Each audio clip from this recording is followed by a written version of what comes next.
The afternoon sun cast long shadows across the wooden planks of the porch where Caleb Thornton sat in his weathered rocking chair. At 74, his body bore the marks of a life spent working the land. His hands, gnarled and spotted with age, rested on his knees. The silver stubble on his jaw caught the light as he gazed out over the valley that stretched before him, a valley he had claimed, lost, and reclaimed more times than he cared to count.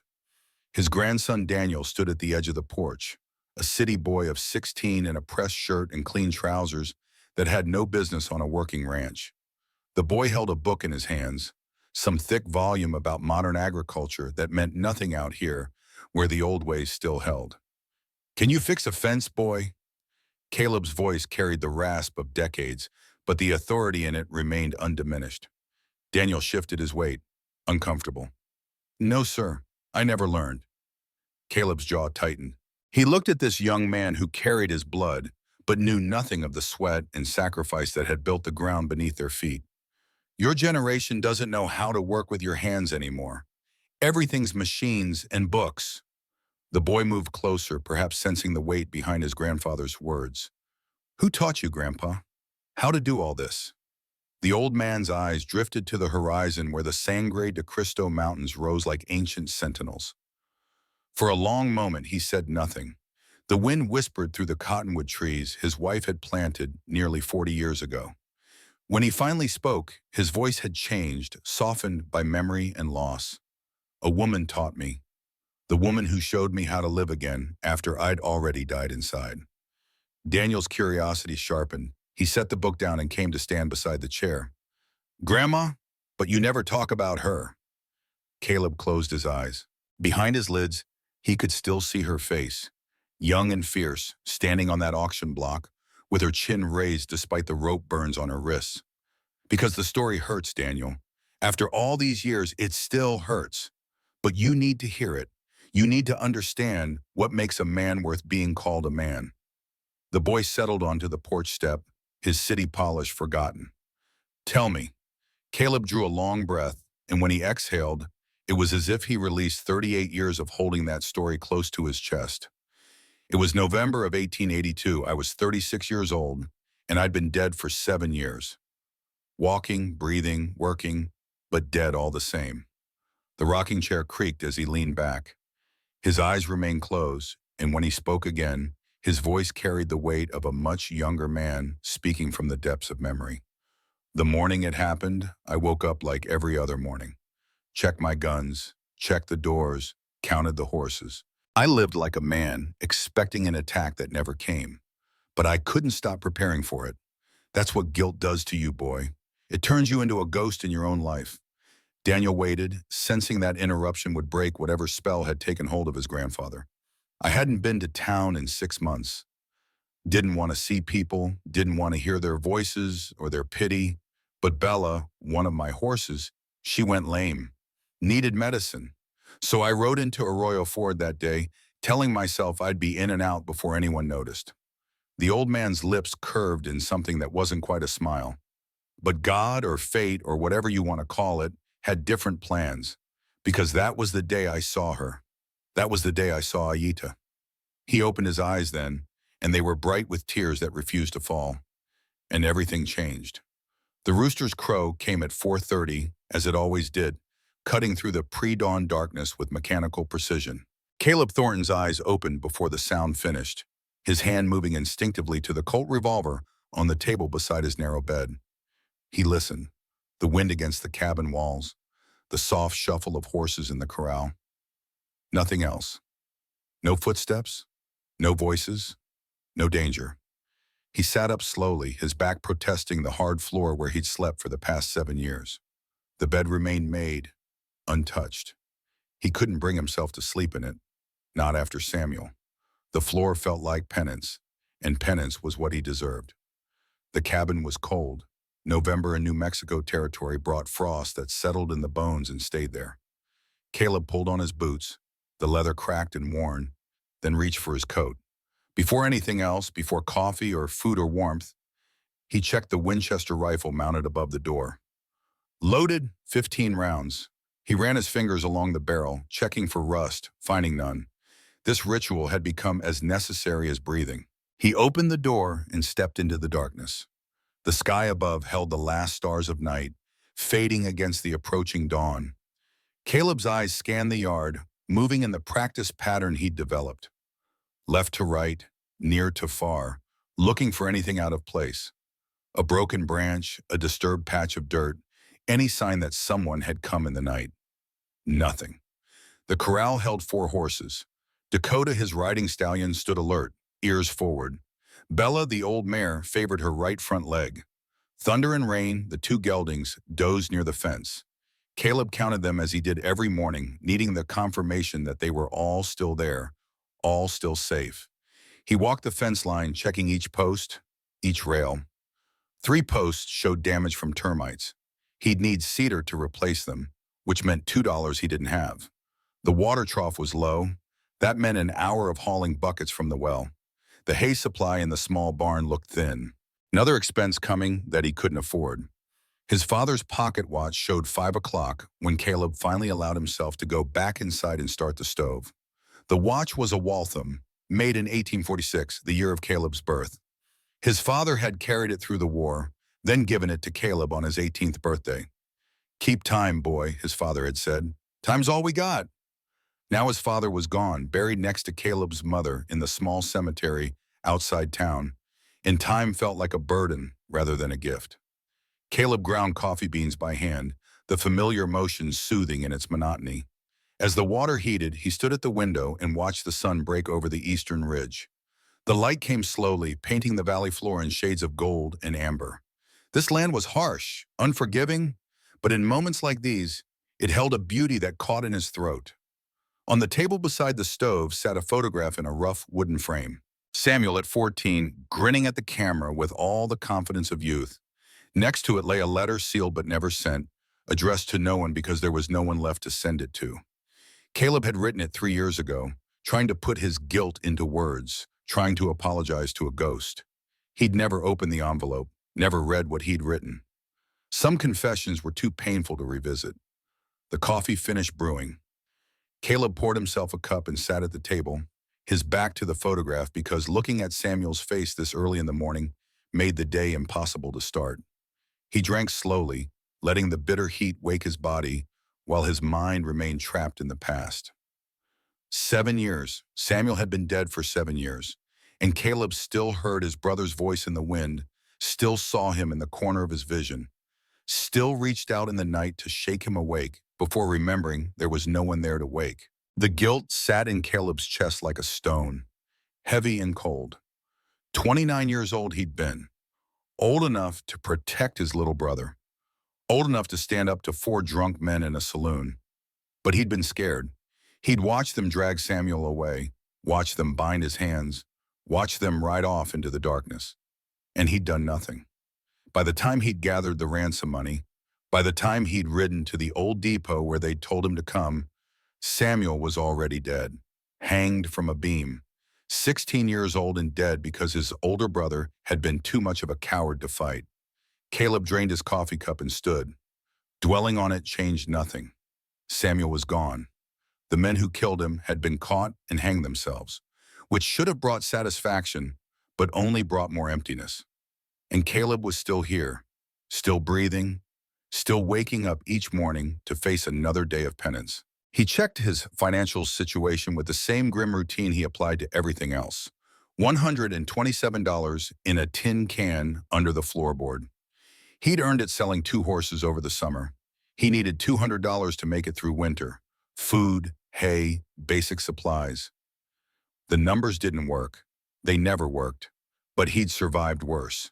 The sun had fully risen by the time Caleb made his decision. Bella's leg was getting worse. If he didn't get laudanum for the inflammation, she'd go completely lame, and then he'd have to put her down. Bella had been Samuel's horse, the last connection to his brother that still breathed and moved and needed him. He couldn't let her die, which meant going to town, which meant seeing people, which meant enduring their looks and their whispers and their pity. Caleb saddled Dakota with slow, methodical movements. The stallion sensed his mood and stood quiet, accepting the bit without fuss. As Caleb swung into the saddle, he looked back at the cabin one last time. Something felt different about this morning. A tension in the air, a sense that the world was about to shift beneath his feet. He shook off the feeling and urged Dakota forward. The ride to Arroyo Ford would take 2 hours. Get the medicine. Get out. Speak to no one if possible.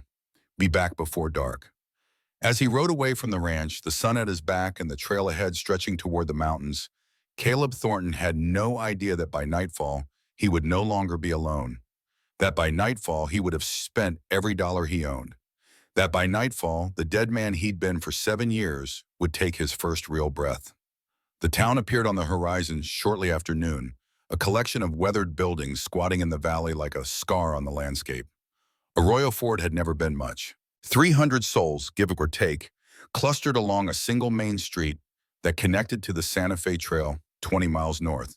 It existed because travelers needed a place to rest between the long stretches of desert. It persisted because people were stubborn and the land was cheap. Caleb slowed Dakota to a walk as they entered the outskirts. Heads turned. He felt eyes on him from windows and doorways. Mrs. Kowalski, sweeping her porch, stopped mid-stroke and stared. Two men outside the saloon paused their conversation to watch him pass. A boy chasing a hoop froze in the middle of the street. The whispers started before he'd made it halfway down Main Street. He couldn't hear the words, but he knew them by heart. That's Caleb Thornton. His brother was killed 7 years back. Poor man's never been the same. Lives out on that ranch all alone. Hasn't spoken to a soul in months. He kept his eyes forward and his jaw tight. The general store sat at the far end of the street, next to Doc Morrison's office. Caleb tied Dakota to the hitching post and stepped onto the wooden sidewalk. The boards creaked under his weight. Everything in this town creaked and groaned, as if the whole place was tired of existing. The bell above the door chimed as he entered. The store smelled of leather and tobacco and the faint sweetness of penny candy. Behind the counter, Doc Henry Morrison looked up from the mortar and pestle, where he was grinding something that looked like dried herbs. At 52, the doctor had more silver than black in his hair, and his wire-rimmed spectacles sat perpetually at the end of his nose. Caleb Thornton. Doc's voice carried genuine surprise. I'll be damned. Thought you'd died out there on that ranch. Caleb moved to the counter, his movements economical, wasting no energy on pleasantries. Need laudanum for a horse. Bella's got inflammation in her front leg. Doc set down his pestle and wiped his hands on his apron. Fresh out of laudanum. Got morphine, though. $3 a bottle. $3. Nearly a quarter of what Caleb had left. He hesitated, calculating. The horse needed medicine. He needed food. Winter was coming. Three's steep. For you, $2. Doc's expression softened. For Samuel's sake. The name hit Caleb like a fist to the gut. He looked away, jaw working. Don't do me favors. It's not a favor. It's respect. Doc pulled a brown bottle from the shelf behind him and set it on the counter. 7 years, Caleb. Don't you think it's time you forgave yourself? Can't forgive what I can't forget. Caleb placed 2 silver dollars on the counter, the coins clicking against the wood. And I was there. I watched them take him. Wasn't just some boy. He was my responsibility. I was 29 years old enough to know better, old enough to act. You were scared. That's human. Human cost my brother his life. Caleb picked up the bottle and turned toward the door. Before he could leave, sound erupted from outside, drums, shouting. The harsh cadence of an auctioneer's voice cutting through the afternoon air. Doc's face darkened. Another auction. 4th one this month. Caleb paused at the door. Auction for what? People. The word came out flat, heavy with disgust. Apache. Ever since Fort Stanton shut down, the Indian agents have been rounding them up and selling them as indentured servants. Legal, technically. Prisoners of war can be put into labor contracts, but it's slavery by another name. Caleb should have walked out right then, should have mounted Dakota and ridden back to his ranch in his solitude. But something made him hesitate. Maybe it was the tension in Doc's voice. Maybe it was the sound of that drum beating like a death march. Or maybe it was the echo of chains rattling. Rope pulling tight, Samuel's voice crying out in the darkness. The law allows this? Caleb heard himself ask. Territorial law's murky, Federal government says no slavery, but they also say Indians or wards of the state. Lots of room for interpretation. And where there's room, there's profit. Doc came around the counter and stood beside Caleb at the door. You don't want to see this, trust me. It'll sit in your gut for days. But Caleb was already moving toward the door, drawn by something he couldn't name. He stepped out onto the sidewalk and looked toward the town square. A crowd had gathered, 30 or 40 people, forming a loose circle around a wooden platform. On that platform stood a young woman with her hands bound in front of her. Caleb started walking. Each step felt heavy, inevitable, as if some force beyond his control was pulling him forward. He pushed through the crowd, ignoring the protests until he reached the front where he could see clearly. The woman was Apache, mid-20s he guessed, though it was hard to tell. Her hair hung in a long black braid down her back, and she wore a buckskin dress that had once been decorated with beadwork but now hung in tatters. Her feet were bare, the soles dark with dried blood from miles of walking. But what struck Caleb most was her face. No fear there, no tears, just a fierce, burning defiance in her dark eyes as she stared down at the crowd. The auctioneer was a fat man named Wilkins, his face red from exertion and drink. He paced the platform, gesturing at the woman like she was livestock. Gentlemen, Apache woman, 24 years old, healthy, strong, can work fields, can cook, can sew. Starting bid is $50. Caleb felt sick, his hands curled into fists at his sides. The crowd murmured, discussing her like she was a piece of property. A few men called out bids, $60, $70, $80, and then a voice cut through the noise, smooth and confident. $200. The crowd parted slightly, and Caleb saw the man who'd spoken. Cyrus Black. Everyone in the territory knew Cyrus Black. Owner of the largest silver mine in the county, rich enough to buy anything he wanted. And apparently he wanted this woman. Cyrus stepped up to the platform, a tall man with jet black hair slicked back from his forehead. He wore an expensive vest with a gold watch chain across his chest. His boots were polished to a shine that seemed obscene in this dusty town. He reached out and grabbed the woman's arm, hard enough that she winced. Let's see your teeth, Cyrus said, his voice carrying casual cruelty. The woman jerked back, her lips pulled away from her teeth, but not in a smile. She bit down on Cyrus's hand. Blood welled up between her teeth. Cyrus roared and backhanded her across the face. The blow sent her stumbling. She fell to her knees on the platform, blood trickling from her split lip. But even as she fell, her eyes never left Cyrus. The defiance didn't waver. The crowd laughed, some of them anyway. Others looked uncomfortable. But no one moved to help her. Caleb watched it all. The rope binding her wrists, the blood on her mouth, the way she got back to her feet despite the blow, despite the laughter, despite everything. And suddenly he wasn't seeing her anymore. He was seeing Samuel, bound, bleeding, alone while his older brother stood by and did nothing. The stone in Caleb's chest cracked. Heat flooded through him, burning away 7 years of paralysis. His hand went to his pocket where the tin can money rested, every dollar he had in the world. The voice in his head, the one that had been silent for so long, finally spoke. Not again. Not this time. $250. His own voice surprised him, loud, firm, clear enough that the entire crowd fell silent and turned to look at him. Wilkins stopped mid-gesture. Cyrus's head snapped around, his eyes narrowing as he recognized Caleb. Thornton? Cyrus's smile was thin and sharp. Thought you died out on that ranch. What business do you have here? Caleb didn't answer. He pushed through the crowd and approached the platform, pulling the roll of bills from his pocket. But he only had $127. Not enough. His hand moved to his father's watch, worth $50, maybe. He placed it on Wilkins's table. Then he retrieved Samuel's old saddle, kept carefully in the barn since his brother's death, and added that to the pile. $30. Then Samuel's Colt revolver, still in its holster. $43. Everything. He was putting everything on that table, every possession of value, every memory, every connection to his past. Wilkins counted quickly, his eyes widening. 250 even. The crowd had gone dead quiet. Cyrus's face darkened. 300. Caleb looked at the auctioneer, then at Cyrus, then at the woman on the platform. Her eyes met his, and for a moment something passed between them. Not gratitude, not understanding, just a shared recognition of desperation. Then movement from the crowd. Doc Morrison pushed forward and slapped $50 onto the table. I'm in with Caleb.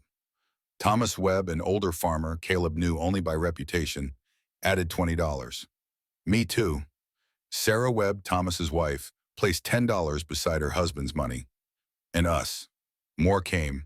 $5 here, $3 there. 2.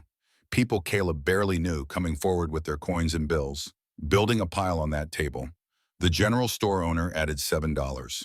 The blacksmith contributed $5. Even the Chinese laundry owner, who rarely spoke to anyone, placed 3 $1 bills on top of the stack. The baker's wife stepped forward, untying a small cloth purse, and added $8 she'd been saving for fabric. 2 ranch hands, still dusty from the trail, contributed $5 each without a word. A traveling merchant who'd been watching from the edge of the crowd placed 12 silver dollars on the pile with quiet respect. The school teacher, a thin woman in a faded dress whose students included both white and Mexican children, added $7 from her meager salary. A Mexican farmer placed his last $5, crossing himself as he did. An elderly widow, Mrs. Patterson, shuffled forward and contributed $3 with shaking hands, whispering, "For Samuel's memory." Wilkins counted again, his hand shaking slightly. $390 for Mr. Thornton. Cyrus's face went red, then white. "This is illegal. I'm filing a complaint with the marshal. That money's not his, it's stolen." "Money's money, Mr. Black." Wilkins' voice had changed, gained an edge. Maybe he'd seen which way the wind was blowing. Maybe he just wanted this over with. "Sale is legal and witnessed. The woman goes to Mr. Thornton." Byrus stepped close to Caleb, his voice dropping to a whisper that only Caleb could hear. "You'll regret this. Whatever you think you're doing, whatever hero you think you are, you'll regret it." Caleb met his eyes without flinching. "Guess we'll see." Cyrus turned and stalked away, his men following. But Caleb saw him stop at the edge of the square and speak to Marshal Garrett Hayes, saw Hayes nod and take out a small notebook. This wasn't over, but that was a problem for later. Caleb climbed onto the platform. The woman watched him approach, her body tensed, ready to fight or flee. He stopped a respectful distance away and pulled his hunting knife from his belt. The blade was 8 inches of carbon steel, honed to a razor edge. She flinched. He saw her eyes go to the knife, saw her muscles coil. "Not going to hurt you," Caleb said quietly. His voice came out rough from disuse. "Just the ropes." He reached out slowly, giving her time to pull away if she wanted. She didn't move. Her eyes stayed locked on his face, searching for deception. Caleb took her bound wrists in one hand, feeling the rope burns on her skin, feeling how thin she'd become. One quick stroke of the knife, and the rope fell away. She rubbed her wrists, the skin raw and bleeding in places. Caleb stepped back, giving her space. "You're free." She stared at him. "What?" "Free. I didn't buy you. I bought your freedom. There's a difference." The word came out harsh, disbelieving. Caleb looked at her, this woman whose name he didn't know, whose language he didn't speak, whose entire world had been destroyed. "Because it's right." He turned and walked off the platform, back toward Dakota. The crowd was dispersing now, the show over. Doc Morrison caught up with him, gripping his shoulder. "That was either the bravest thing I've ever seen or the stupidest." "Probably both." Caleb untied Dakota's reins. His hands were shaking now that the adrenaline was fading. He'd just spent everything. Everything. He had no money, no food, no way to buy hay for winter. The ranch would fail. He'd probably lose the land. But when he looked back at the platform and saw the woman standing there, free, rubbing her wrists, he found he didn't regret it. He mounted Dakota and turned the horse toward home. He'd made it maybe 20 feet when he heard footsteps behind him. Soft, hesitant, but following. Caleb stopped but didn't turn around. "Where do you want to go?" The woman's voice came from behind him, quiet but steady. "Don't know yet, but not here." He nodded once and resumed riding. After a moment, she appeared at Dakota's side. Caleb reached down, offering his hand. She looked at it for a long moment, then took it. He pulled her up behind him. She settled onto Dakota's haunches, her hands gripping the saddle, careful not to touch Caleb's back. They rode out of Arroyo Ford in silence. The sun had begun its descent toward the western horizon, painting the sky in shades of orange and red. Behind them, the town returned to its normal rhythm, already forgetting the scene they'd witnessed. Ahead, the trail stretched into emptiness, leading to a future neither of them could predict. Caleb felt the weight of the woman behind him, heard her quiet breathing, sensed her tension. She could run. She could take Dakota and leave him stranded. She could do anything. He'd given her that choice. And somehow, knowing she had that choice made everything feel right in a way nothing had felt right for 7 years. The stone in his chest was still there. Samuel was still dead. The guilt remained. But for the first time since that terrible night, Caleb Thornton felt like maybe, just maybe, he was more than a ghost. The trail back to the ranch wound through hills covered in juniper and pinyon pine. Dakota moved at an easy walk, in no hurry, as if he sensed that both his riders needed time to adjust to this new reality. The sun tracked slowly across the sky, lengthening shadows across the path. For the first hour, neither of them spoke. Caleb kept his attention on the trail ahead, watching for loose rocks or gopher holes that could lame a horse. Behind him, the woman sat rigid, her breathing measured and careful. She held herself away from him, maintaining a space between their bodies that spoke louder than words. Trust would not come easily. Caleb understood that. The land here was harsh, but beautiful in its own way. Mesas rose in the distance, their tops flat as tables. The Rio Grande ran somewhere to the west, hidden behind ridges of red rock. This was old country, carved by wind and water over thousands of years. It didn't care about human struggles or human pain. It simply existed, indifferent and eternal. Finally, as they crested a low hill and the ranch came into view in the valley below, Caleb spoke. "My name's Caleb Thornton. The ranch is 12 miles from town. Small operation, just me and the horses." Silence behind him. He wondered if she spoke English at all. Maybe everything he said was just noise to her. But then her voice came, quiet and careful, testing the words. "Ayita. That's your name?" "Yes." "What's it mean?" A pause. "The dancer my mother named me. I danced when I was small." "You dance now?" The silence that followed was longer, heavier. When she spoke again, her voice had changed, gone flat and distant. "No, nothing left to dance for." Caleb nodded, understanding more than she probably realized. They rode on. The sun dropped lower. The temperature began to fall. November nights in New Mexico could freeze water in a bucket. Aida had no coat, no shoes, nothing but that torn dress. Caleb shrugged out of his jacket and held it back to her without turning around. "Take it, you'll freeze." She didn't move. He felt her hesitation, the war between pride and practicality. Finally, she took the jacket. "Thank you." The ranch appeared as they rounded the final bend. Caleb saw it through her eyes and felt ashamed of its poverty. The cabin was small, maybe 16 by 20 feet, built from rough-cut logs chinked with mud. The roof sagged slightly in the middle. One window, no glass, just oiled paper that let in light while keeping out most of the wind. The barn was in better shape, newer, built after the old one burned 3 years back. The corral held the 3 remaining horses, all of whom looked up at Dakota's approach. Caleb dismounted first, then reached up to help Aida down. She ignored his hand and slid off on her own, landing lightly despite her bare feet. She looked around the property, taking it all in. The small vegetable garden, long since harvested and turned under. The chicken coop empty because Caleb had never gotten around to buying chickens. The well with its simple rope and bucket system. The woodpile, not nearly large enough for winter. "It's not much," Caleb said. He led Dakota to the corral and began unsaddling him. "But it's dry, and it's warm, and it's safe." Aida followed him to the corral fence. She watched as he worked, her eyes tracking his movements. When he turned toward the cabin, she stayed where she was not following. Caleb understood. She was calculating distances, exits, escape routes. "Door doesn't lock from the outside," he said over his shoulder. "You can leave any time you want. No one's keeping you here." He left her standing by the corral and entered the cabin. Inside, it was dim and close, smelling of old smoke and loneliness. The stove had gone cold hours ago. Caleb quickly got a fire going, then set about making the place as welcoming as he could. He swept the floor, cleared the table of his breakfast dishes, changed the sheets on the bed even though he wouldn't be sleeping in it. When he went back outside, Aida was still standing by the corral, but she'd moved closer to the cabin door. Progress, he supposed. He approached slowly, keeping his movements predictable.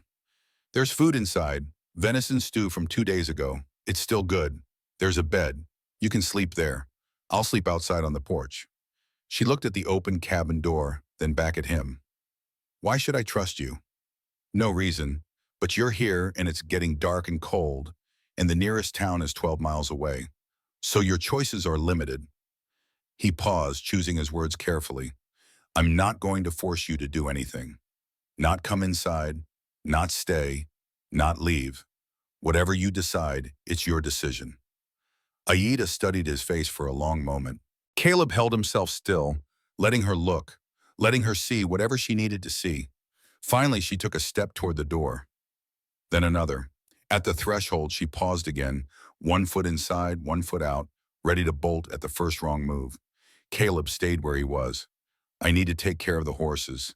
Feed them, check Bella's leg. I'll be out here about an hour. You do whatever you need to do in there.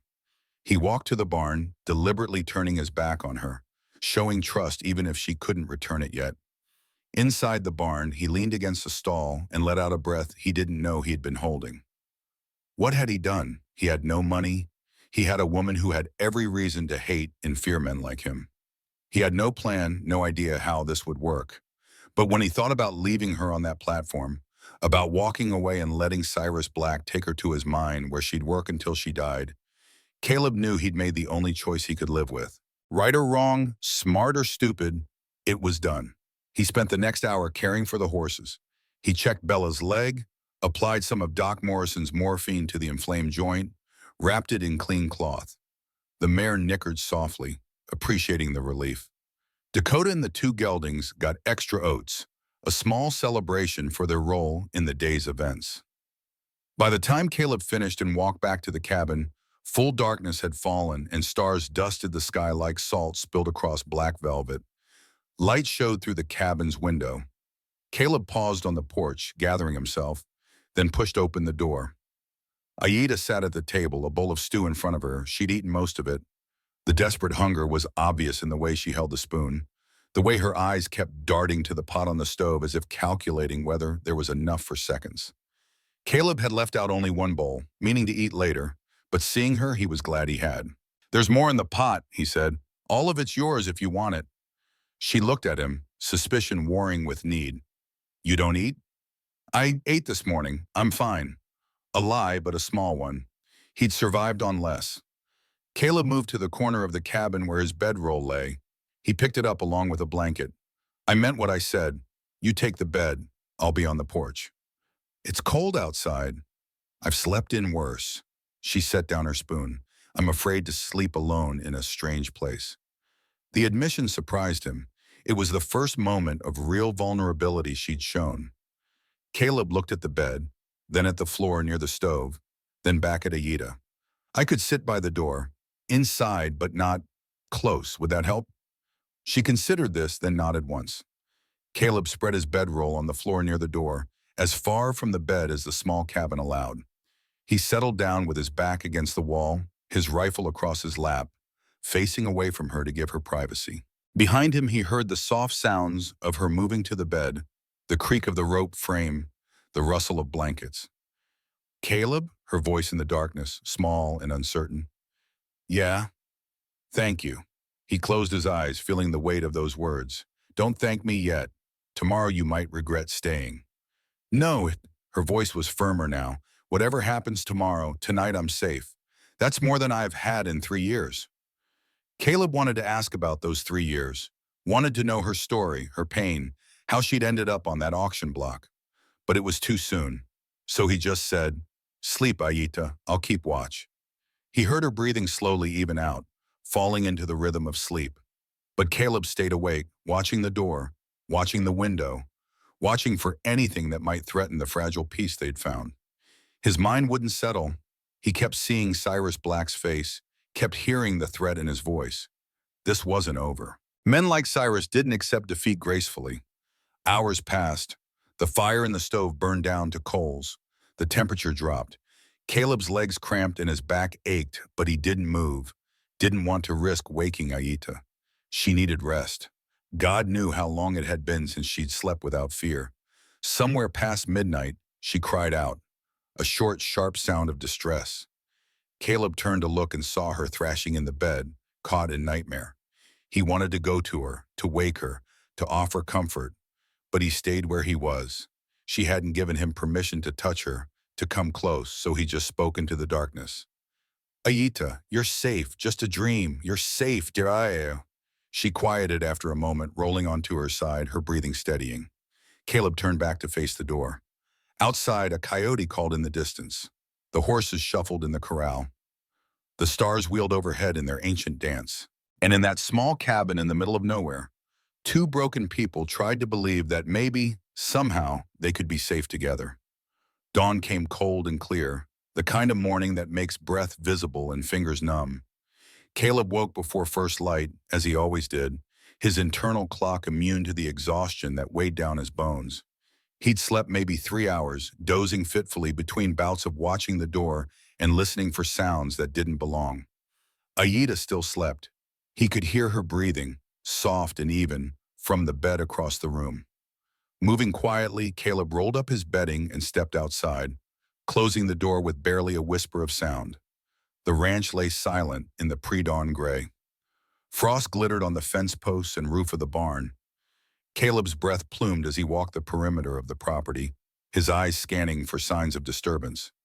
It was habit now, this morning ritual, born from 7 years of expecting the worst. Near the east fence, he found what he was looking for. Boot prints, 3 sets, distinct in the frost-softened earth. Size 10, 11, and 12, he estimated. They'd come from the direction of town sometime after midnight, stopping at the fence line, moving along it for maybe 50 yards before retreating back the way they'd come.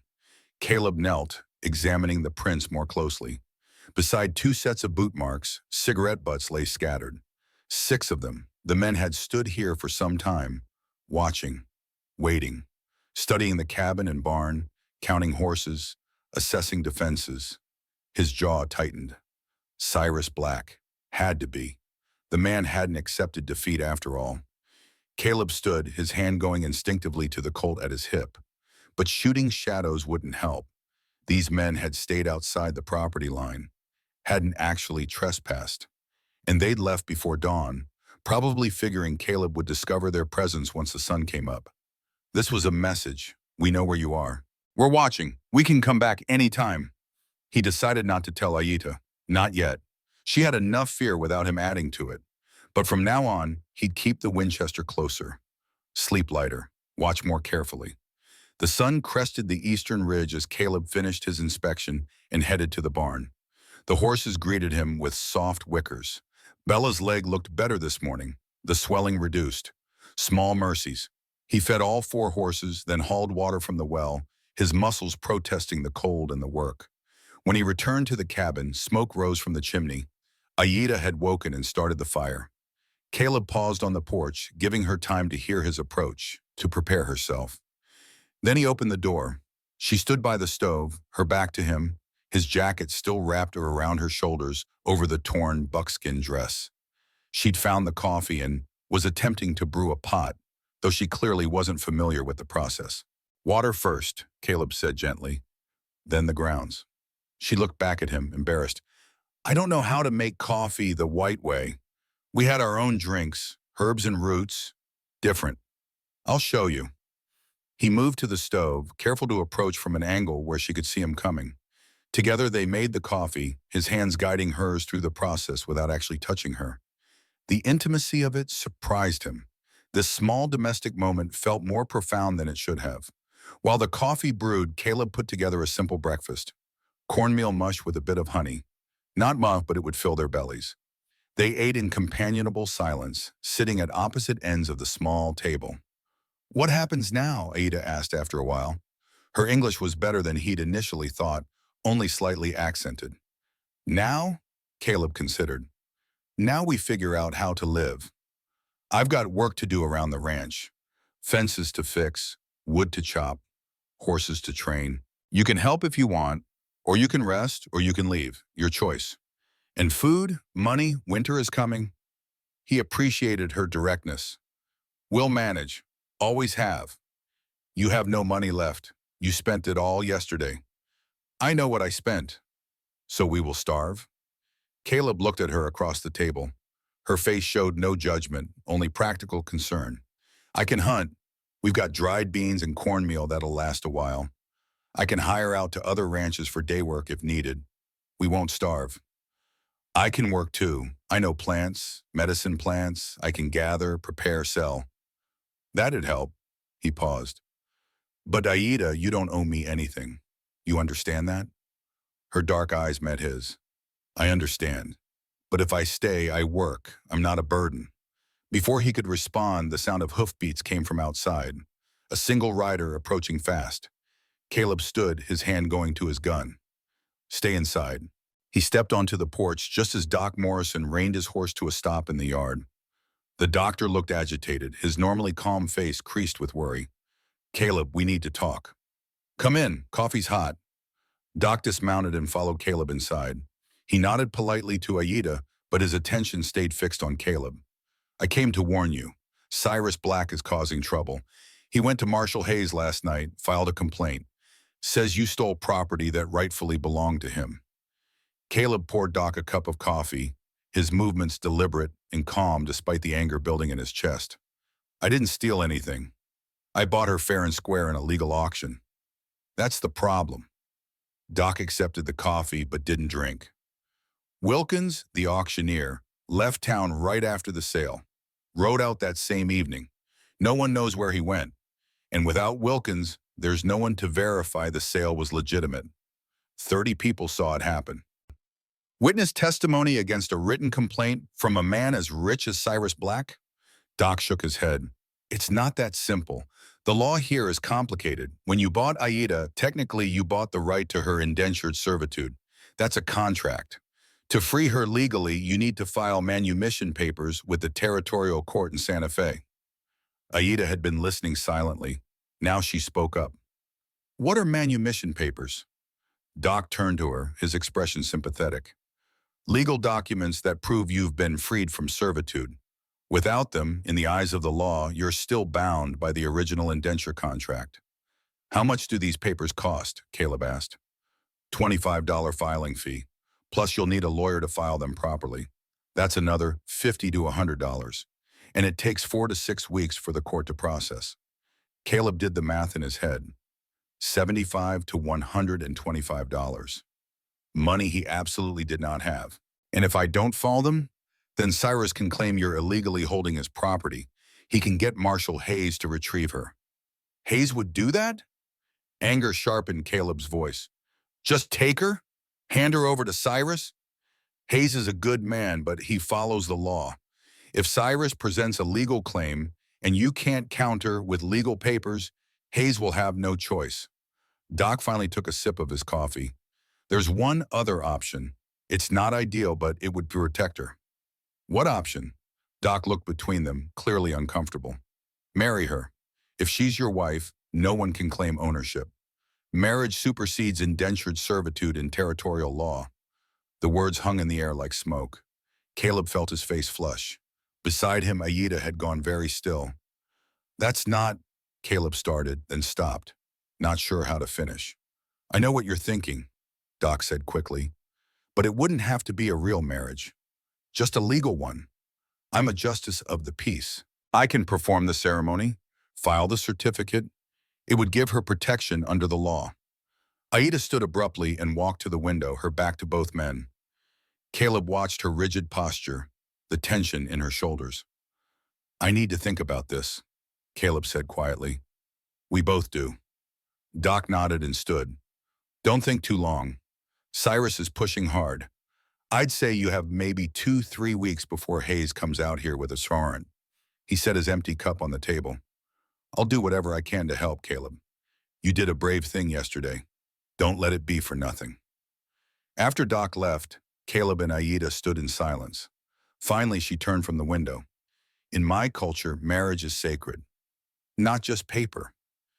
I understand, and I'm not suggesting nothing would change. You'd still have your own space, your own choices. It would only be for legal protection. And you, what would you get from this? The question surprised him. Peace of mind, knowing you're safe. Why do you care? You don't know me. Caleb looked at her, this fierce woman who'd survived things he couldn't imagine. 7 years ago, I watched bad men take my brother. I did nothing because I was scared. He died because I did nothing. I can't change that. But I can do something now. For you. Maybe it doesn't balance the scales, but it's something. Aida studied him for a long moment. If I agree to this paper marriage, you promise nothing changes? You don't claim husband's rights? I promise, you have my word. A white man's word. She said it without rancor, just stating a fact. My word, make of it what you will. She crossed her arms, considering. The morning light through the window illuminated her face, showing the fading bruises on her cheek where Cyrus had struck her. I need time to think. Take all the time you need. But they both knew time was the one thing they didn't have. 3 days passed in uneasy domesticity. Caleb worked the ranch and Aida worked beside him, learning the rhythms of this new life. They established boundaries without discussing them. She slept in the bed. He slept on the floor by the door. They ate together but maintained space between them. They spoke when necessary but didn't force conversation. On the fourth morning, Caleb made a decision. He pulled Samuel's Colt revolver from its place on the shelf and brought it to the table where Aida was mending a tear in her dress with needle and thread she'd found in his mother's old sewing kit. I want to teach you how to use this. She looked up at the gun, then at his face. Why? Because men came here 3 nights ago. They stood outside the fence and watched the cabin. They haven't come back yet, but they will. And when they do, I need to know you can protect yourself if I'm not here. Something flickered in her eyes. Fear, maybe, or anger, or both. You think Cyrus Black will attack? I think he's a man who doesn't like losing, and I think he's going to try something. Whether it's legal or not, I don't know, but you should be prepared. Aida set down her mending and stood. Then teach me. They walked to the open ground behind the cabin, far enough from the barn that the gunfire wouldn't spook the horses. Caleb set up a row of empty tin cans on fence posts, then returned to where Aida waited. He held out the Colt. This was my brother's gun. Colt Single Action Army, .45 caliber. Holds 6 rounds. It's heavy, kicks hard, but it's reliable. Samuel would want it to protect someone who needs protecting. Aida took the gun, her small hands wrapping around the grip. The weight surprised her. She let the barrel drop toward the ground. First rule, Caleb said, always assume it's loaded. Always point it away from anything you don't want to shoot. He moved behind her, not touching, but close enough to guide. May I? She nodded. He adjusted her stance, using only his words. Feet shoulder width apart. Dominant foot slightly back. Bend your knees a little. Absorb the recoil with your whole body, not just your arms. She shifted into position. Caleb moved to her side. Now raise the gun. Both hands. Wrap your left hand over your right for support. Arms extended, but not locked. Look down the barrel, line up the front sight with the rear notch. Focus on the front sight, let the target blur a bit. Aida followed his instructions, her movements careful and deliberate. She aimed at the nearest can. When you're ready, squeeze the trigger. Don't jerk it, smooth, steady pressure, and breathe out as you fire. She took a breath, let it out slowly and squeezed. The gun roared. The recoil jerked her arms up and back. The bullet went wide, missing the can by a foot and kicking up dirt behind the fence. Good, Caleb said. First shot's always hard. Try again. She fired 5 more times, missing with every shot, but getting closer each time.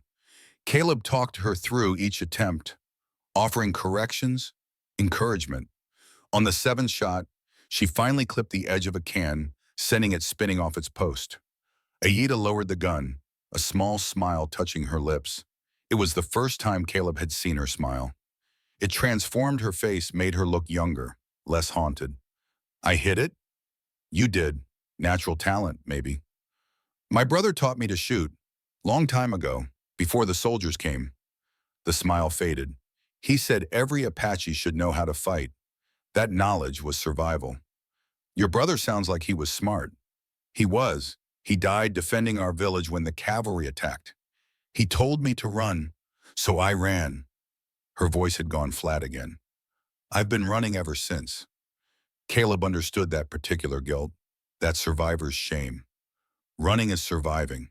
There's no dishonor in staying alive. My people wouldn't agree. We're supposed to stand and fight, die with honor. Honor doesn't mean much if you're dead. Your brother wanted you to live. You did what he asked. That takes its own kind of courage. She looked at him then, really looked at him as if seeing him for the first time. "You understand." "More than I'd like to."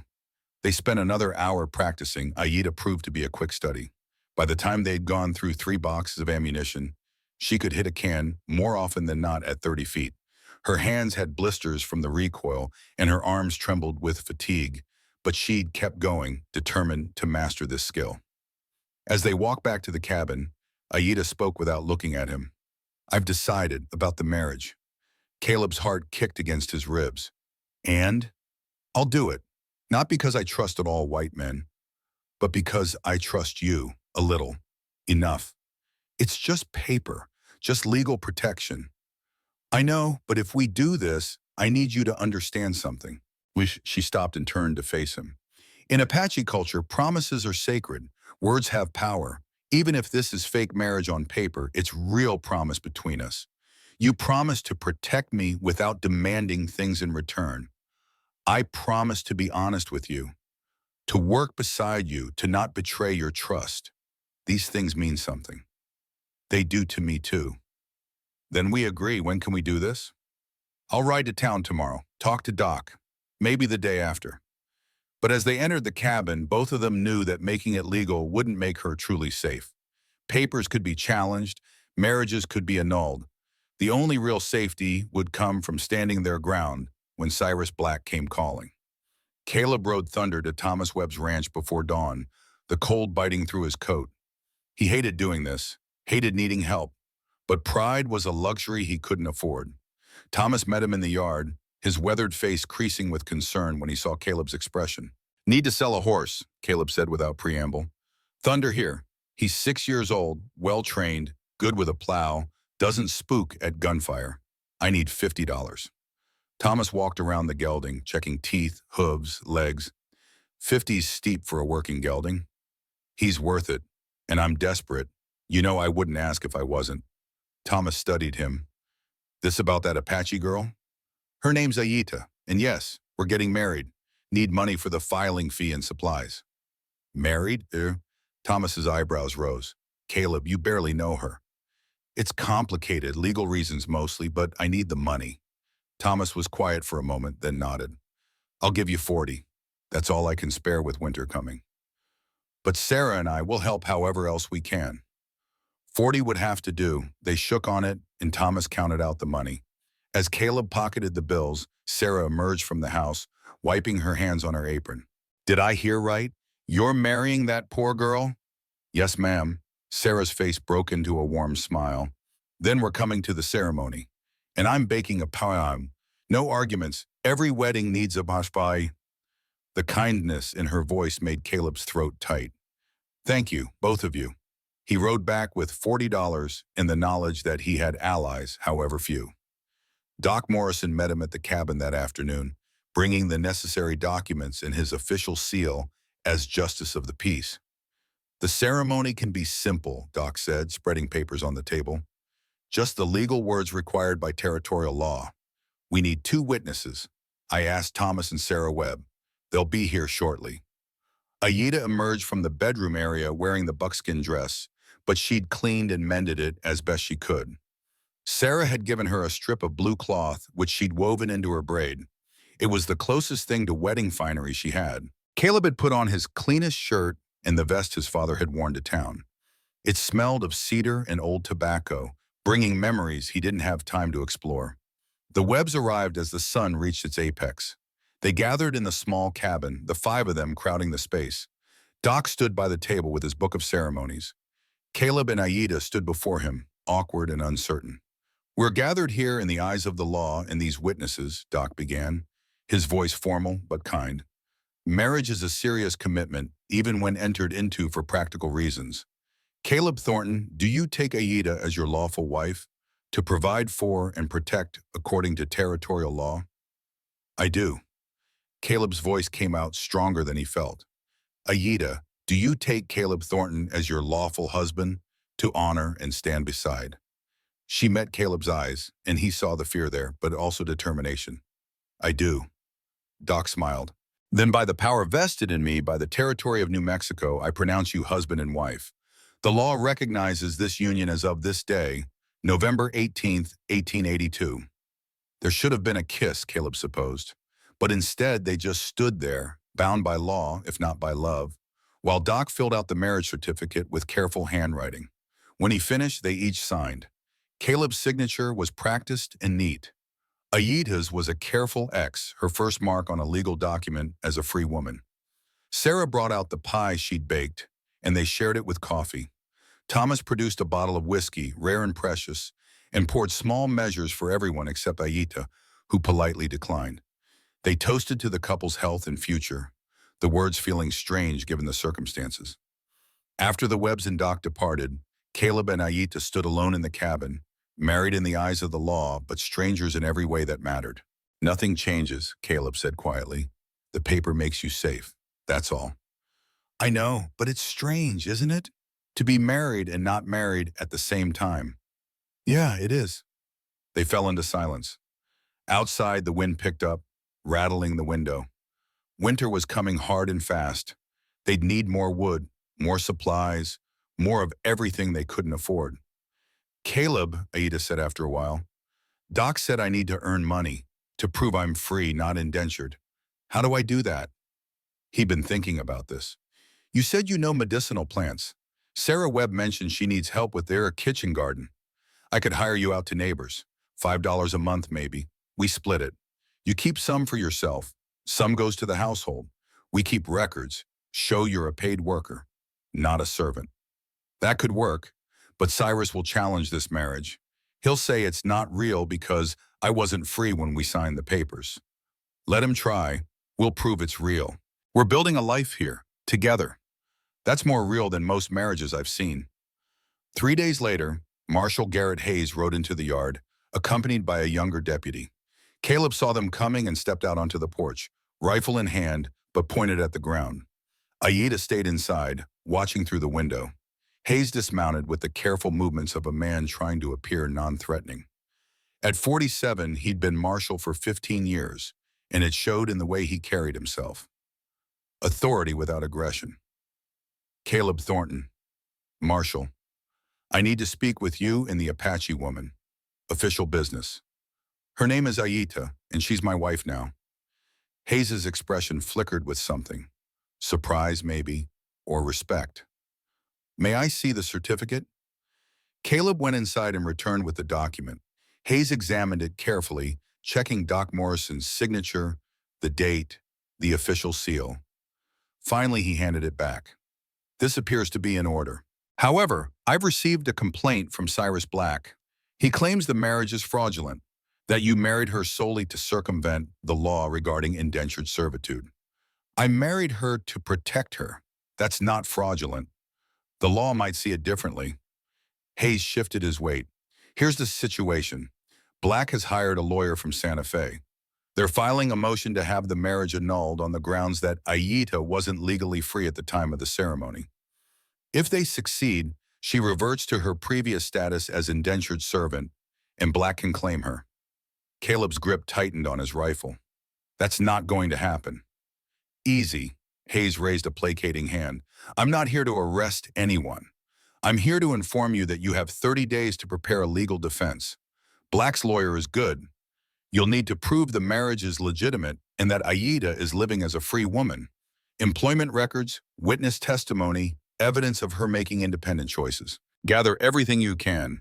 In 30 days, this goes before a territorial judge. And if we don't have enough evidence?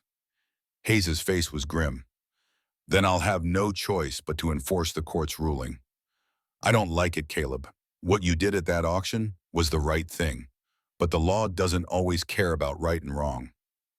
After the marshal left, Aida came outside. 30 days. 30 days, Caleb echoed. We'll use them. We'll build a record that can't be denied. You'll work for the Webbs, for other neighbors. We'll document every dollar earned, every choice made. We'll show them you're free. And if it's not enough? Caleb looked at her, this woman he barely knew but had bound himself to. Then we'll face that when it comes. But I won't let them take you, I promise you that. She nodded slowly. I believe you. That night, for the first time since arriving at the ranch, Aida asked Caleb to sit closer while they ate. Not touching, not intimate, but closer. A small acknowledgement that they were in this together now, for better or worse. Outside, the wind howled and the temperature dropped. Winter and trouble were both coming. But inside that small cabin, two people who'd been alone for too long had found something that looked almost like belonging. The storm came 5 days later with the kind of violence that reminded humans of their insignificance. Caleb saw it building all day, watching the clouds mass over the western mountains, seeing the way the horses grew restless in the corral. By sunset, the first drops were falling, heavy and cold. We need to secure everything, he told Aida. They worked together as the wind rose, tying down anything that could blow away, moving tools into the barn, checking that the horses had shelter and water. By the time they finished, rain was falling in sheets, driven horizontal by wind that howled like something alive. Inside the cabin, Caleb built up the fire while Aida prepared a simple dinner of beans and cornbread. They ate in relative quiet, both listening to the storm's fury. The cabin shook with each gust. Rain found every gap in the roof and walls, dripping in places, pooling on the floor. As darkness fell completely, the temperature plummeted. What had been rain turned to sleet, then snow, the flakes so thick they obscured the world beyond the windows. Caleb checked the door twice, making sure it was secured. He loaded the rifle and set it near at hand. Old habits. You expect trouble during a storm? Aida asked from where she sat at the table. I always expect trouble. He paused. No, that's not true. I used to not expect it. Then trouble came anyway. Now I prepare. Your brothers, that's when you learn to expect trouble. It wasn't a question, but Caleb answered anyway. Yeah, 7 years ago. Storm night like this. I should tell you the story. You're my wife now, even if it's just paper. You should know who you're tied to. Aida stood and moved to sit in the chair near the stove, wrapping a blanket around her shoulders. I want to know. Caleb settled onto the floor by the door, his back against the wall, the rifle across his lap. For a long moment he said nothing, gathering the memories he'd tried so hard to bury. When he finally spoke, his voice was low, almost lost beneath the storm's roar. Samuel was 16. I was 29. Our parents had died 2 years before, cholera outbreak. It was just the two of us trying to make this ranch work. Samuel was good with horses, better than me, patient, kind, everything I wasn't. He stopped, swallowing hard. Aida waited, not pushing. We went to town for supplies. November, like now. Cold. Some men in the saloon had been drinking all day. They started harassing a Mexican woman, saying things I won't repeat. Samuel couldn't stand injustice. He told them to leave her alone. Caleb's hands curled into fists on the rifle. They turned on him. 4 of them. Big men, mean drunk. They beat him right there in the street. I should have helped, should have fought, but I was scared. I just stood there and watched them drag him away. Where did they take him? Aida's voice was soft. The old depot outside town. They sent word, said if I wanted my brother back, bring $100 by midnight. I had 80. I rode to every neighbor, begging to borrow the rest. But it takes time. Too much time. When I finally got to the depot, his voice broke. He couldn't continue for a moment. The memory too raw even after 7 years. When he spoke again, it was barely a whisper. He was already dead. They'd hanged him from a beam. Left him there like he was nothing. Like his life meant nothing. Thunder cracked outside, so loud it shook the cabin. Aida flinched, and suddenly she wasn't in the present anymore. Her breathing quickened. Her eyes went distant, unseeing. Caleb saw it immediately. Aida? She didn't respond. She was somewhere else, somewhere terrible. Her hands gripped the blanket so tight her knuckles went white. Aida, look at me. He set down the rifle and moved closer, not touching, but near. Where are you? Village. The word came out, choked. They're coming. I hear horse, guns. They're coming and we can't stop them. No, you're in the cabin. With me, you're safe. But she couldn't hear him. She was trapped in memory, reliving whatever horror had destroyed her world. Tears streamed down her face. She started to shake. Caleb did the only thing he could think of. He began to talk, his voice firm and steady, anchoring her to the present. You're at Thornton Ranch, in New Mexico territory. The year is 1882. There's a storm outside, just weather. You're in warm and dry. I'm here. No one's coming. You're safe. He repeated it, variations on the same theme over and over. Slowly, gradually, Aida's breathing began to even out. Her eyes focused on his face. She blinked, confused, as if waking from a nightmare. Caleb, I'm here. You had a flashback. The storm, it triggered something. She wiped at her tears, embarrassed. I'm sorry, I thought I was past this. Trauma doesn't work that way. It comes back when it wants to. Believe me, I know. They sat in silence for a while, just breathing, both coming back from dark places. Finally, Aida spoke. 3 years ago, cavalry came to our village during a storm. We didn't hear them until it was too late. They said we'd violated treaty terms, that we needed to be relocated. But it was a lie. They just wanted to clear the land for white settlers. She pulled the blanket tighter. They killed the men who resisted, took the women and children.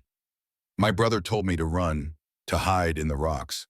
I watched them shoot him. I watched them burn our homes, and I ran. Like a coward, I ran. That's not cowardice, that's survival. In my culture, we're supposed to stand and fight, die with honor if necessary. But I chose to live. I hid for days, then weeks. Eventually, other Apache found me, took me in. But I was never the same, never safe. The cavalry hunted us. Every few months, another raid. More deaths until they caught me 6 months ago, brought me to Fort Stanton, then sold me at auction. Caleb understood now why she'd looked at him with such suspicion those first days, why she jumped at loud noises, why she watched doors and windows like someone expecting attack. They were the same, he and she, both survivors, both carrying guilt for living when others died. I have nightmares too, he said quietly. Every night, I see Samuel. Sometimes I save him, sometimes I don't. Either way, I wake up alone. Do the nightmares ever stop? I don't know. Maybe they're not supposed to. Maybe they're how we remember, how we honor the dead by refusing to forget.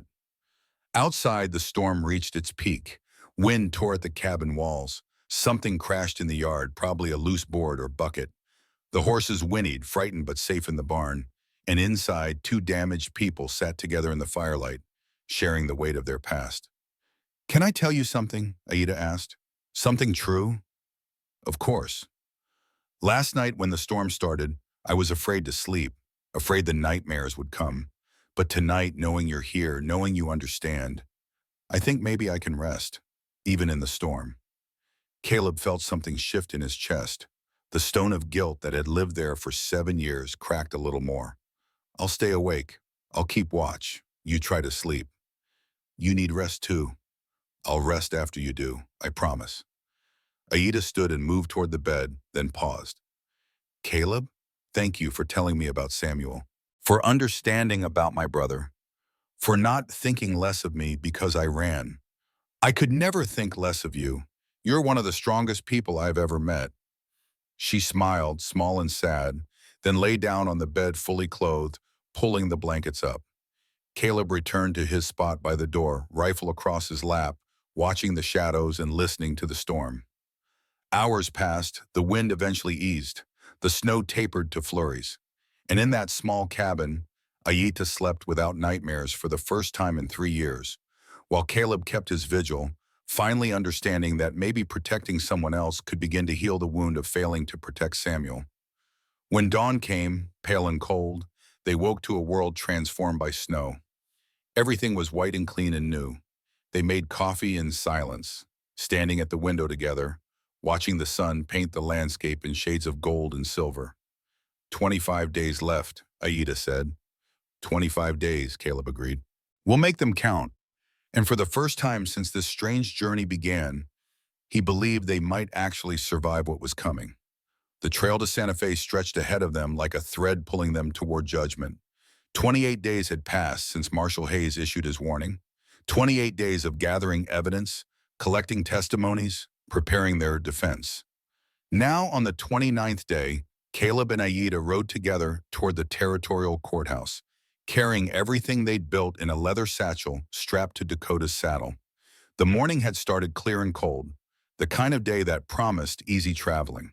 But 10 miles from the ranch, as they entered a narrow section of trail with canyon walls rising on either side, Caleb felt the wrongness settle into his bones. Dakota sensed it too, his ears flicking forward and back, nostrils flaring. Something's not right, Caleb said quietly, his hand moving to the Winchester in its saddle scabbard. Aida, riding rein beside him, had already drawn Samuel's Colt from her belt. The past month had made her competent with the weapon, her hand steady and sure. I feel it too. They rounded a bend, and there they were, 6 riders blocking the trail ahead. Cyrus Black sat his big black stallion in the center, flanked by 5 hired men. Behind Caleb and Aida, 3 more riders emerged from behind rocks, cutting off their retreat. Trapped. Cyrus urged his horse forward, stopping 20 feet away. He wore an expensive coat with silver buttons and a smile that showed too many teeth. Thornton going somewhere? Santa Fe. Not your business. Caleb kept his voice level, his rifle still in its scabbard, but his hand ready to draw. When you're carrying stolen property, it becomes my business. Cyrus's eyes moved to Aida, cold and appraising. That woman belongs to me by right of purchase. The auction was legal. Your interference was not. The court will decide that. Will they? Cyrus's smile widened. Or will you never make it to court? Accidents happen on these trails. Bandits, wild animals. Who's to say what might befall a man and his pretend wife? Aida raised the Colt, her arms steady despite the obvious threat. Come closer and find out what else might happen. One of Cyrus's men laughed. Little Apache thinks she can shoot. Aida's response was immediate. She fired once, the bullet passing 2 inches above Cyrus's head and ricocheting off the canyon wall behind him. The sound was enormous in the enclosed space. Cyrus's horse reared, and he had to fight to keep his seat. When he regained control, his face was red with rage and something else. Fear. You fired at me. I fired over you, Aida corrected. Next one won't miss. Caleb allowed himself a moment of fierce pride before the situation reasserted itself. They were still outnumbered 3-1, still trapped in this canyon with no good options. His mind raced through possibilities, each one ending badly. Then hoofbeats echoed from behind Cyrus's position. A new group of riders appeared on the ridge above. 8 of them. Thomas Webb in front, followed by Sarah, Doc Morrison, and 5 other neighbors from the valley. They'd followed at a distance, Caleb realized. Insurance against exactly this scenario. Thomas held a shotgun across his saddle, his weathered face set in grim determination. Cyrus Black, stand down. Cyrus wheeled his horse, taking in this new development. The odds had shifted dramatically. His face worked through a series of expressions before settling on calculated retreat. This isn't over. Actually, it is. A new voice, authoritative and calm. Marshal Hayes emerged from the trail ahead, his deputy beside him. I've been tracking you for the last hour, Black. Assault on a public trail, threatening citizens, attempted kidnapping. That's enough to arrest you right here. On what evidence? Cyrus demanded. They're the ones who fired first. After you blocked a public thoroughfare and made threats. Hayes walked his horse forward until he was between the 2 groups. I heard everything. So did my deputy. Now you have 2 choices.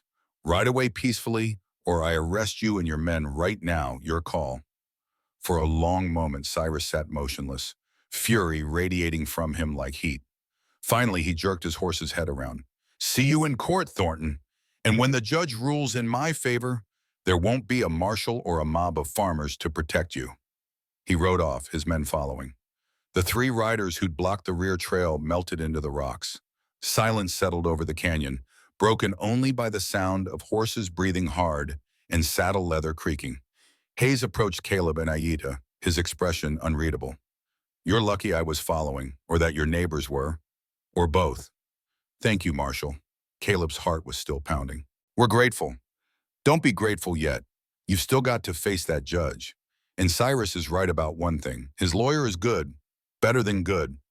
You'll need everything you've got to win this case. Hayes paused, studying them both. For what it's worth, I hope you do win.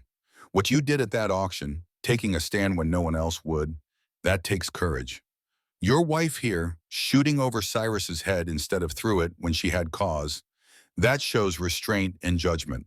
Those are things the law should protect, not punish. He tipped his hat and rode on towards Santa Fe. The neighbors descended from the ridge, surrounding Caleb and Aida with expressions of concern and solidarity. We couldn't let you ride alone, Thomas said simply. Not with Cyrus making threats all over town. Sarah leaned from her saddle to grip Aida's hand. Your family now, dear. We protect our own. The rest of the journey passed without incident, but the ambush had shaken something loose in Caleb. The casual violence, the sense that Cyrus would stop at nothing to reclaim Aida as property, made it clear that winning in court wasn't enough. They needed to win decisively, overwhelmingly, in a way that left no room for future challenges. By the time they reached Santa Fe in the afternoon, Caleb had made a decision. Whatever it took, whatever he had to say or do or sacrifice, he would not let Aida be taken. Santa Fe rose from the high desert like a memory of old Spain. Adobe buildings the color of earth, narrow streets that wound between them, church bells that rang the hours.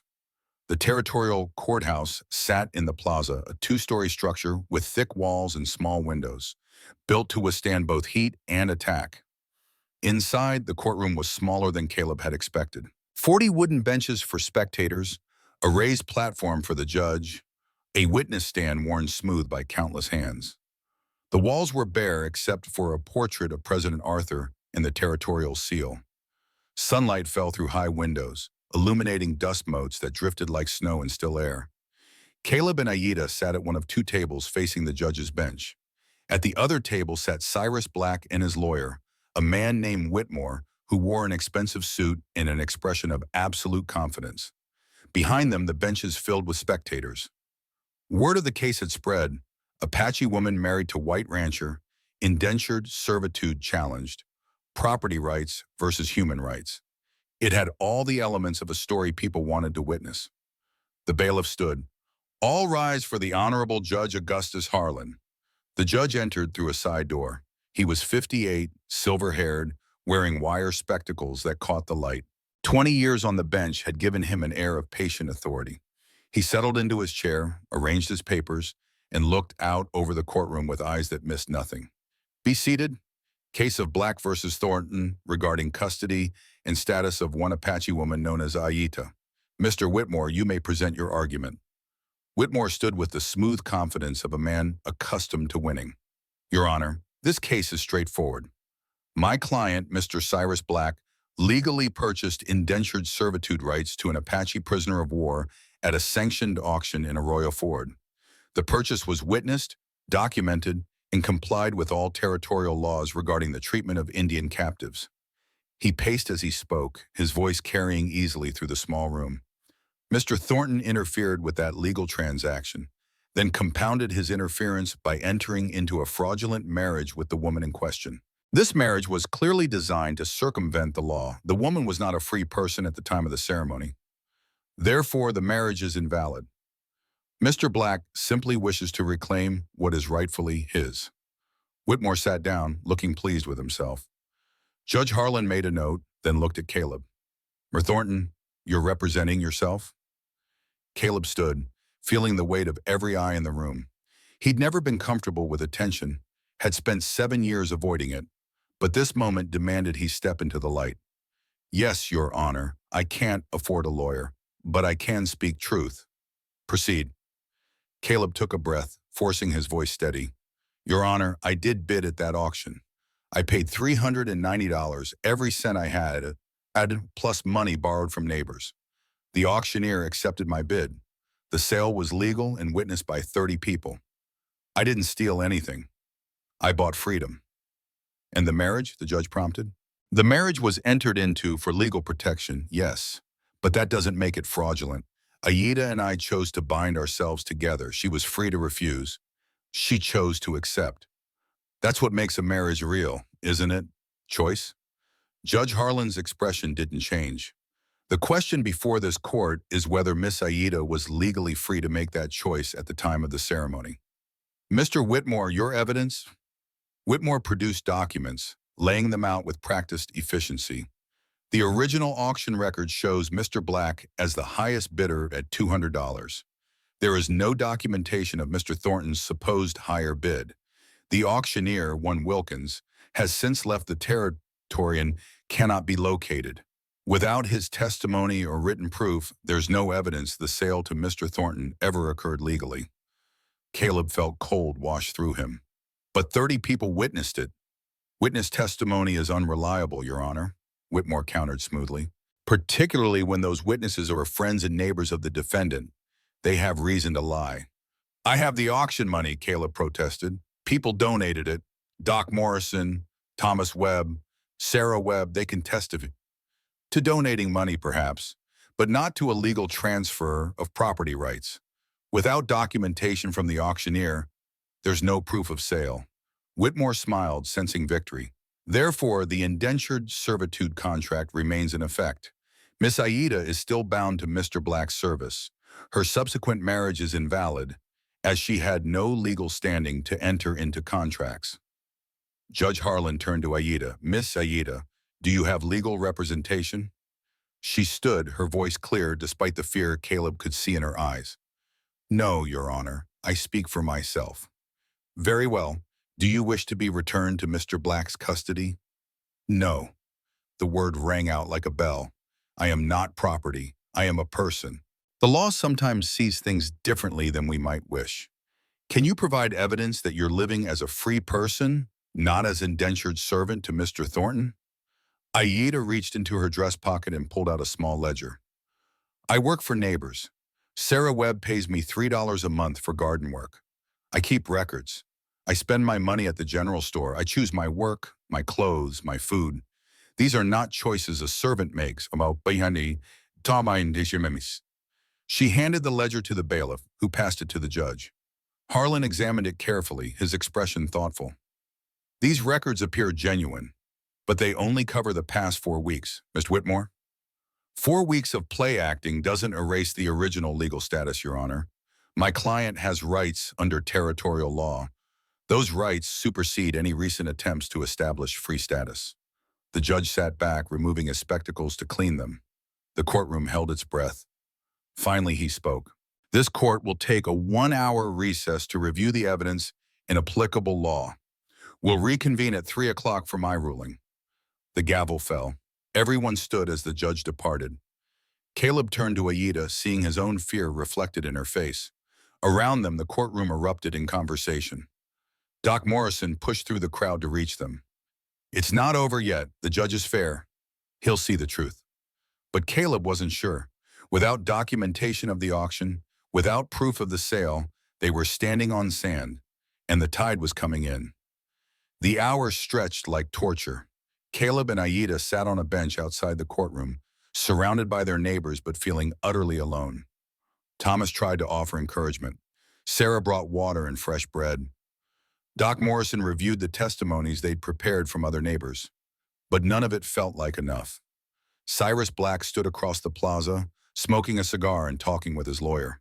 Every so often, he'd glance at Aida with an expression of smug anticipation that made Caleb's hands curl into fists.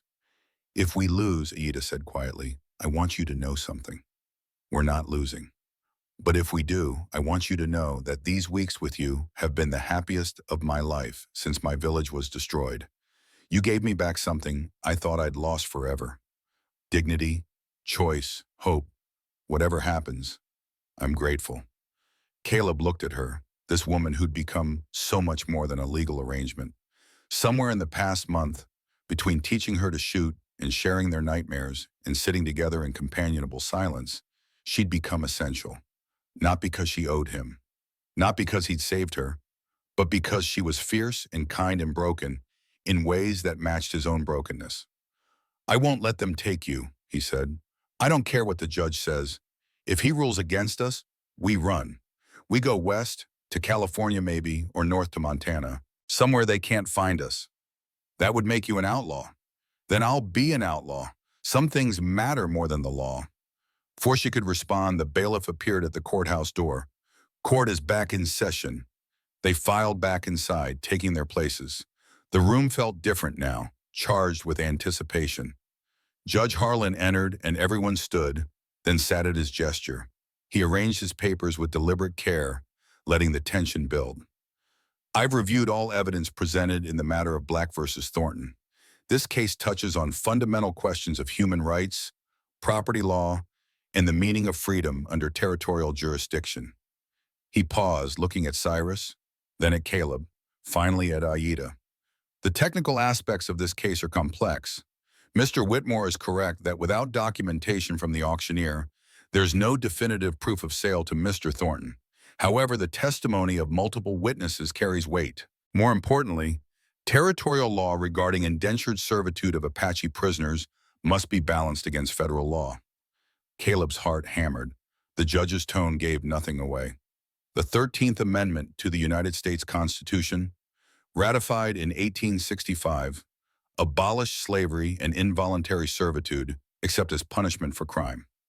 Miss Aida has not been convicted of any crime. Her status as indentured servant was based solely on her identity as Apache, on the claim that she was a prisoner of war. However, there's no documentation of her capture in actual warfare, no trial, no legal process that determined her status. Judge Harlan leaned forward. "Furthermore, the evidence shows that for the past 4 weeks, Miss Aida has lived as a free person. She's earned wages, made purchases, entered into a marriage of her own volition. These actions, while recent, demonstrate free will and independent choice." He picked up his gavel. "Therefore, this court rules as follows. First, the marriage between Caleb Thornton and Aida is valid and binding. Second, Aida is hereby declared a free person, not subject to indentured servitude under territorial or federal law. Third, Mr. Black's claim is denied. He will receive a refund of his original $200 bid from the territorial fund, not from Mr. Thornton." The gavel fell. The sound echoed like thunder. For a moment, no one moved. Then the courtroom erupted. Some people cheered, others protested. Cyrus shot to his feet, his face purple with rage. "This is an outrage. I'll appeal to the territorial governor. This isn't over." Judge Harlan's voice cut through the chaos. "You may appeal if you wish, Mr. Black. Until then, my ruling stands. This court is adjourned." Caleb couldn't breathe, couldn't think. He turned to Aida and saw tears streaming down her face. Not tears of sorrow, but of relief, of release, of freedom, finally recognized by the law that had tried to enslave her. "We won," she whispered. "We actually won." Their neighbors surrounded them, offering congratulations and embraces. Doc Morrison pumped Caleb's hand. Sarah hugged Aida until the younger woman laughed through her tears. Even Marshall Hayes approached to offer his quiet approval. But across the courtroom, Cyrus Black stood with Whitmore, their heads together, their expressions dark with fury, and Caleb knew, even in this moment of victory, that the fight wasn't truly over. Men like Cyrus didn't accept defeat. They retaliated. They rode back to the ranch as the sun set, painting the sky in shades of orange and purple. Thomas and Sarah accompanied them partway, then veered off toward their own property with promises to visit soon. Doc Morrison rode with them all the way, unwilling to let them travel alone after the morning's ambush. "Be careful the next few weeks," Doc warned as they approached the ranch. "Cyrus is the type to hold grudges. Keep your weapons close and your eyes open." "We will," Caleb promised. "And Doc, thank you for everything. Just doing what's right. Now get some rest. You both look like you haven't slept in days." After Doc left, Caleb and Aida stood in the yard, looking at their small cabin. Somehow it looked different now. Not just a shelter, but a home. A place they'd fought for and won the right to keep. "I'm going to check the horses," Caleb said. "Then we should eat something and sleep. Tomorrow we can start thinking about what comes next." "What does come next?" He smiled, feeling lighter than he had in 7 years. "I don't know. but we'll figure it out together. The horses were fine, all three of them healthy and calm in their stalls. Caleb took his time grooming them, enjoying the simple pleasure of routine work after the day's tension. By the time he finished and headed back to the cabin, full dark had fallen, stars brilliant overhead. Then he smelled smoke. Not wood smoke from the stove. This was different, sharper, carrying the scent of burning hay and timber. Caleb broke into a run, rounding the corner of the barn just in time to see flames already consuming half the structure. The fire roared with unnatural intensity, spreading faster than any natural blaze. Aida! He sprinted for the cabin, finding her already outside, staring at the inferno in horror. Help me get the horses out! They ran together toward the barn. The heat hit them like a physical force. Inside, the three horses screamed in terror, the sound cutting through the roar of flames. Smoke poured from the doorway, thick and black and choking. Caleb plunged in without hesitation, his eyes immediately streaming. He couldn't see, could barely breathe. But he knew this barn, knew where each stall was. He fumbled with the first latch, swung the gate open. Dakota bolted past him, heading for safety. Behind him, Aida's silhouette appeared through the smoke. She grabbed Rain's halter, leading the terrified mare toward the door. 2 down, 1 to go. Bella, the old mare, was in the farthest stall. Caleb stumbled toward her, coughing violently, his lungs burning. He found her pressed into the back corner, too frightened to move. A beam overhead groaned ominously. "Come on, girl," Caleb gasped, trying to pull her forward. She wouldn't budge. The beam groaned again, then gave way with a splintering crack. It fell across the stall entrance, blocking the path. Aida appeared beside him, Samuel's Colt in her hand. She fired twice at the beam, the bullet splintering the wood. Together they kicked at it, lifted it, shoved it aside. Caleb grabbed Bella's halter and hauled with all his strength. The mare finally moved. They half led, half dragged her through smoke and flame and falling debris. Behind them, the roof began to collapse. They burst from the barn just as the entire structure imploded in a shower of sparks and burning wood. They staggered away from the heat, coughing and gasping, clothes singed and faces black with soot. The 3 horses stood in the yard, shaking but alive. The barn was gone, consumed by fire that continued to burn despite there being nothing left to burn.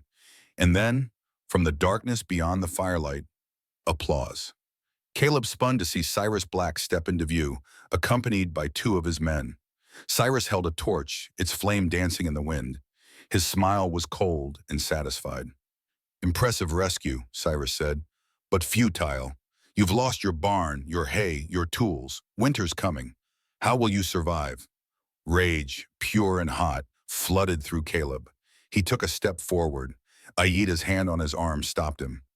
"Don't," she said quietly. "It's what he wants." Cyrus's smile widened. "Smart woman. Yes, I'd love an excuse to claim self-defense when I kill you, Thornton. The law may have sided with you today, but out here, there is no law, just what a man can take and keep." He raised the torch. For a horrifying moment, Caleb thought he meant to throw it at the cabin. Then hoofbeats sounded from multiple directions. Riders emerged from the darkness. Marshall Hayes from the east, Thomas Webb, and 3 neighbors from the west. They'd been watching, waiting, expecting exactly this. Hayes rode directly at Cyrus, his hand on his gun.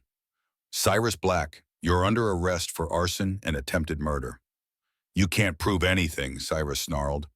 But his eyes had gone wide, calculating odds that had suddenly turned against him. "I can prove you're standing on private property holding a torch while a barn burns.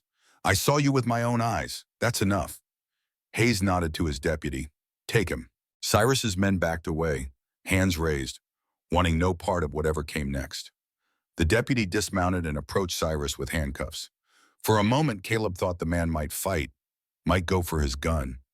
But Cyrus was too smart for that. He allowed himself to be cuffed, though fury radiated from him like heat. "This isn't over," he said, looking directly at Aida. "You may be free on paper, but you'll never be safe. People like you don't belong in civilized society. You'll spend your whole life looking over your shoulder, waiting for the next attack. That's what freedom buys you, fear." Aida stepped forward, positioning herself between Caleb and Cyrus. Samuel's Colt was still in her hand, and now she raised it, the barrel aimed steady at Cyrus's chest. Her voice came clear and strong. No tremor, no hesitation. I lived 3 years as a captive, afraid every moment, hunted, beaten, sold. I learned what it means to have no choice, no voice, no power. She took another step forward, and Cyrus actually stepped back. I'll take freedom with fear over captivity, with certainty any day. You can't understand that because you've never been anything but free. But I know the difference, and I choose this. The firelight reflected in her eyes, and in that moment, Cyrus Black saw something that chilled him more than any threat. This was no longer the terrified woman on the auction block with rope burns on her wrists. This was someone who had found her strength, claimed her voice, discovered her right to stand and fight. Someone who had survived everything he and men like him had done to break her and emerged unbroken. Someone who would pull that trigger without hesitation if he took one more step. It was, perhaps, the most terrifying thing Cyrus Black had ever seen, because he realized that his power, his money, his threats meant nothing to someone who had already lost everything and rebuilt themselves from ash. Hayes led Cyrus away, the man still spewing threats and promises of revenge. The neighbors stayed to help contain what remained of the fire, ensuring it didn't spread to the cabin or the grass beyond. By dawn, the barn was nothing but smoking ruins and ash, but the cabin stood, the horses lived, and Caleb and Aida, covered in soot and exhaustion, stood together watching the sun rise on the first day of their hard-won freedom. 6 months later, spring had transformed the valley. Green shoots pushed through winter-hard earth. The horses grew fat on new grass. And where the old barn had stood, a new structure rose, larger and stronger, built with the help of neighbors who'd become family. The threat that had loomed over them for so long had finally passed. Cyrus Black sat in the territorial prison in Santa Fe, serving a 5-year sentence for arson and attempted murder. His expensive lawyer had filed appeal after appeal, but Judge Harlan's ruling stood firm as stone. The silver mine had been sold at auction to pay his mounting legal debts and the restitution ordered by the court. Word around Arroyo Ford was that even if he survived his sentence, Cyrus would be leaving the territory the moment he was released. Men like him didn't fare well in places where everyone knew their shame. But that was someone else's worry now. For Caleb and Aida, the shadow had lifted. Inside the cabin, now expanded with an additional room, Aida stood at the window watching Caleb work.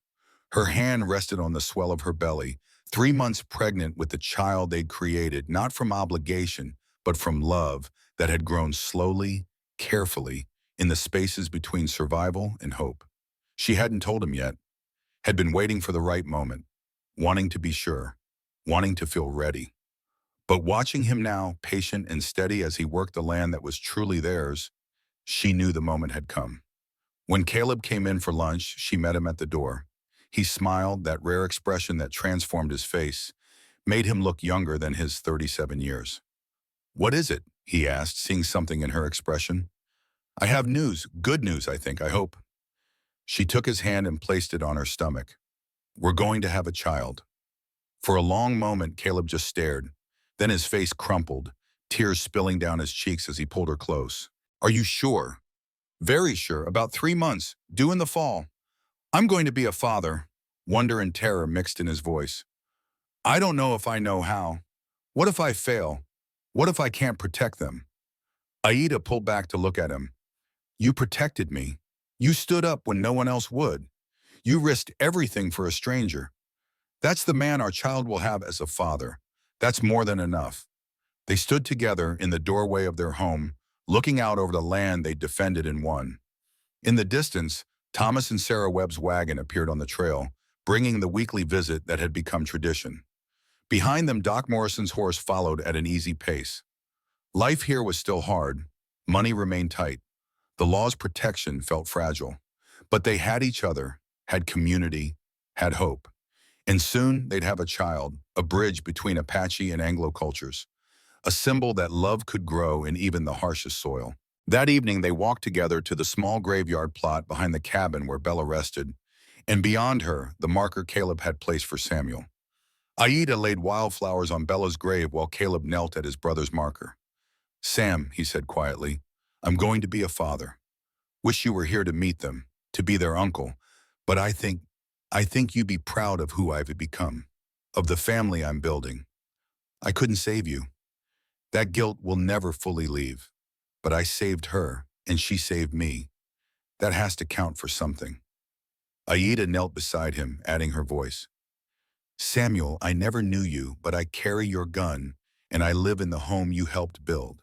Your brother talks about you with love, even through the pain. Our child will know your name, will hear your story, will understand that sometimes the people we lose teach us how to live. They stayed there as the sun set, two people bound by choice and law and love, mourning the past while building toward the future. The wind carried the scent of sage and new grass. Somewhere a coyote called.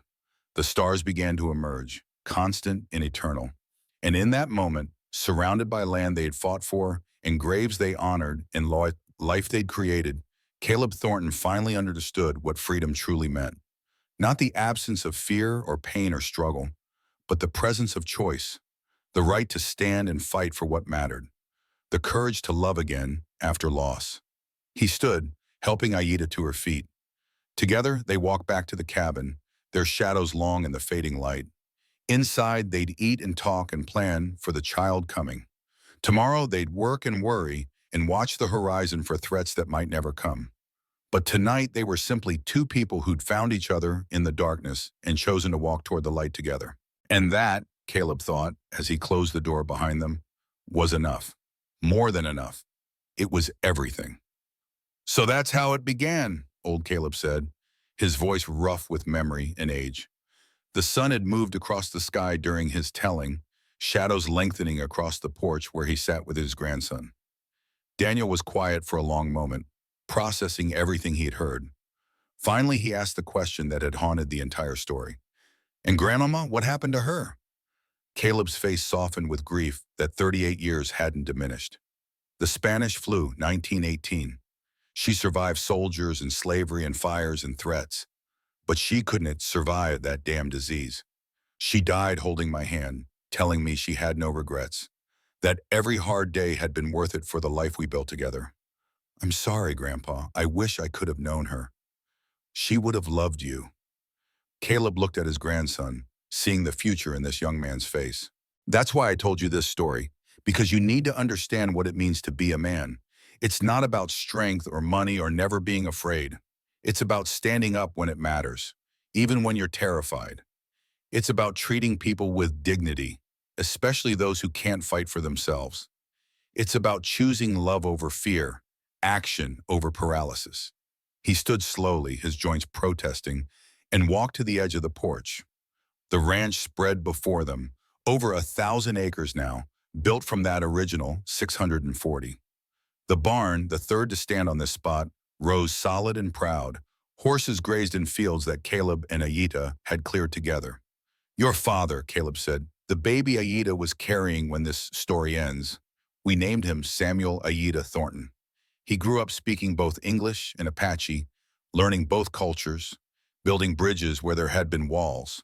He taught you some of those things, even if you don't remember. That's legacy, Daniel. That's what lives on when we're gone.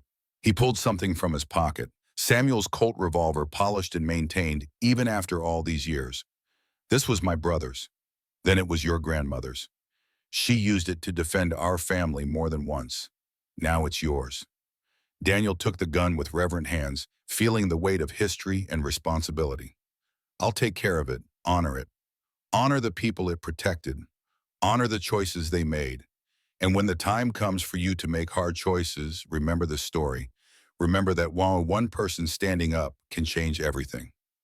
They stood together on that porch as the sun set over Thornton Ranch, two men separated by 3 generations, but connected by blood and story and the fierce determination to do right in a world that often made it hard. In the valley below, the land stretched green and golden, hard-won and carefully tended, a monument to two people who'd refused to accept the world as it was and instead built the world they wanted, a world where freedom meant something, where love conquered fear, where standing up mattered.